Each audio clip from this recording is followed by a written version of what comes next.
नमस्कार विद्यार्थी मित्रांनो,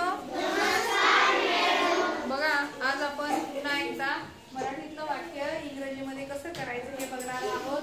चला शिकूया इंग्रजी. आणि कसं झटपट कसं शिकायचं आपल्याला, झटपट. फक्त एकच टेक्निक वापरायची आहे आणि ती टेक्निक तुम्हाला माहिती आहे की मराठीत कर्ता कर्म क्रियापद असं वाक्य असते. आपण इंग्लिश मध्ये करत असताना 1 3 2 त्याला नंबरिंग द्यायची. 1 म्हणजे कर्ता, 3 म्हणजे क्रियापद आणि 2 म्हणजे कर्म. या पद्धतीने जर आपण शिकलो तर कुणाचंही वाक्य चुकणार नाही. ओके, बघूया. तुला यावंच लागेल. वाक्य काय आहे बघा. तुला यावंच लागेल. कोणत्या काळातलं वाक्य रे? कोणत्या काळातलं वाक्य आहे? भविष्य काळातलं वाक्य आहे. तुला यावंच लागेल. आपण म्हणतो ना आपल्या घरी काही कार्यक्रम असला की तुला पाहायला यावं लागेल किंवा तुला कार्यक्रमाला यावं लागेल असं म्हणतो ना आपण. तर हे वाक्य भविष्य काळातलं आहे. तुला यावंच लागेल. भविष्य काळातलं वाक्य असल्यामुळं बघा, पण जेव्हा यावंच खूप गरजेचं आहे, करावंच च दिले पाहिजे च, तेव्हा काय करायचं लक्षात घ्या. पहिले नंबरिंग करू आपण. द्यायला 1 नंबर, 2 नंबर, 3 नंबर. कुठलंही वाक्य मराठीतलं इंग्रजीमध्ये करत असताना 1 3 2 ही पद्धत आपल्याला लक्षात ठेवायची आहे.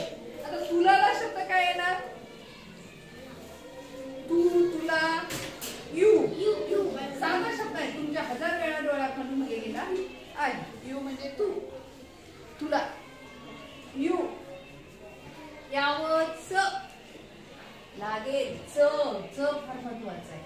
जिथे एखादी गोष्ट मध्ये च येतो तिथं जास्त आग्रह असतो. म्हणजे आता बघा, यावंच लागेल भविष्य काळातलं वाक्य म्हणजे इथं काही मस्ट येईल. मस्ट काही मस्ट MUST मस्ट म्हणजे केलंच पाहिजे, आलंच पाहिजे असा त्याचा अर्थ होतो. यावंच. येण्याला शब्द काय?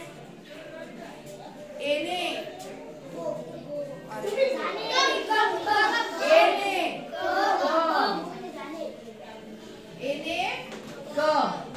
बघा, यू मस्ट कम. तुला यावंच लागेल. यू मस्ट कम म्हणा. You must come. हा, तुला यावंच लागेल. आलं लक्षात? You must go. तुला जावंच लागेल.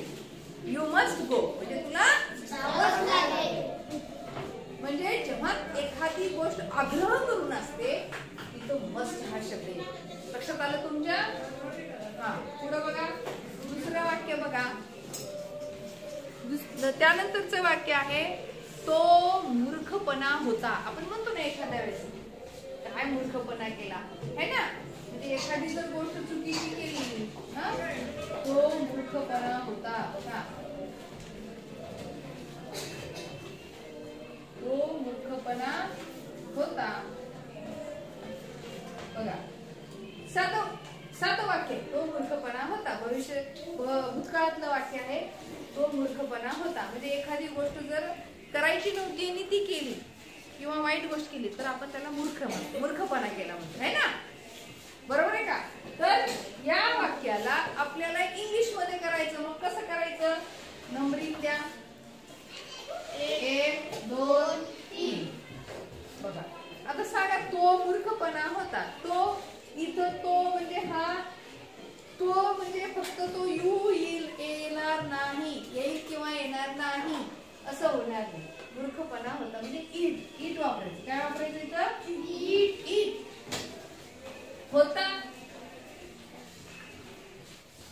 भूतकाळातलं वाक्य होता. होताला भूतकाळामध्ये वॉज.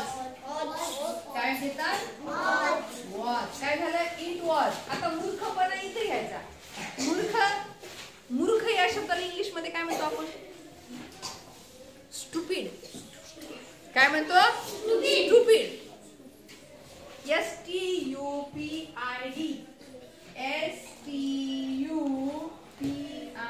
स्टुपिड. सॉरी इथं डी पाहिजे. स्टुपिड. STUPID स्टुपिड म्हणजे मूर्ख. इट वॉज स्टुपिड तो मूर्खपणा होता. आलं लक्षात. पुढचं वाक्य घेऊया. 3 नंबरचं वाक्य आहे मला जाऊ द्या. मला जाऊ द्या. आपण परवानगी मागत आहे या वाक्यात. काय मागत आहे? परवानगी मागत आहे. मला जाऊ द्या. काय बरं?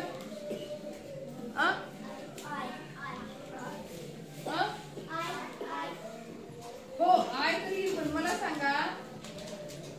मला जाऊ द्या कोणत्या काळातलं वाक्य आहे?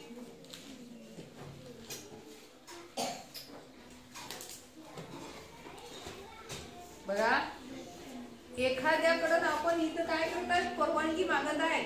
तुम्ही मला may I go to please, may I go to toilet please असं म्हणता की नाही? म्हणजे परवानगी घेतात. थोडक्यात काय करतात? परवानगी घेतात. तर इथं सुद्धा थर्ड पर्सन कडून मला जाऊ द्या म्हणजे परवानगी घेत आहोत. मग एखाद्याची जर परवानगी घेत असेल तर तिथं काय शब्द येतो? अलाउ. काय येतो? अलाउ. ALLOW. अलाउ म्हणजे परवानगी देणे किंवा परवानगी हा शब्द येतो. अलाउ. आता मीचा शब्द मला म्हणजे मलाचा शब्द इंग्लिश मध्ये मी. Allow me. Allow me. कशासाठी? कशासाठी परवानगी पाहिजे? हा जाण्याला शब्द काय इंग्लिश मध्ये? Allow me to go. कशासाठी परवानगी पाहिजे? जाण्यासाठी. मग जाण्याला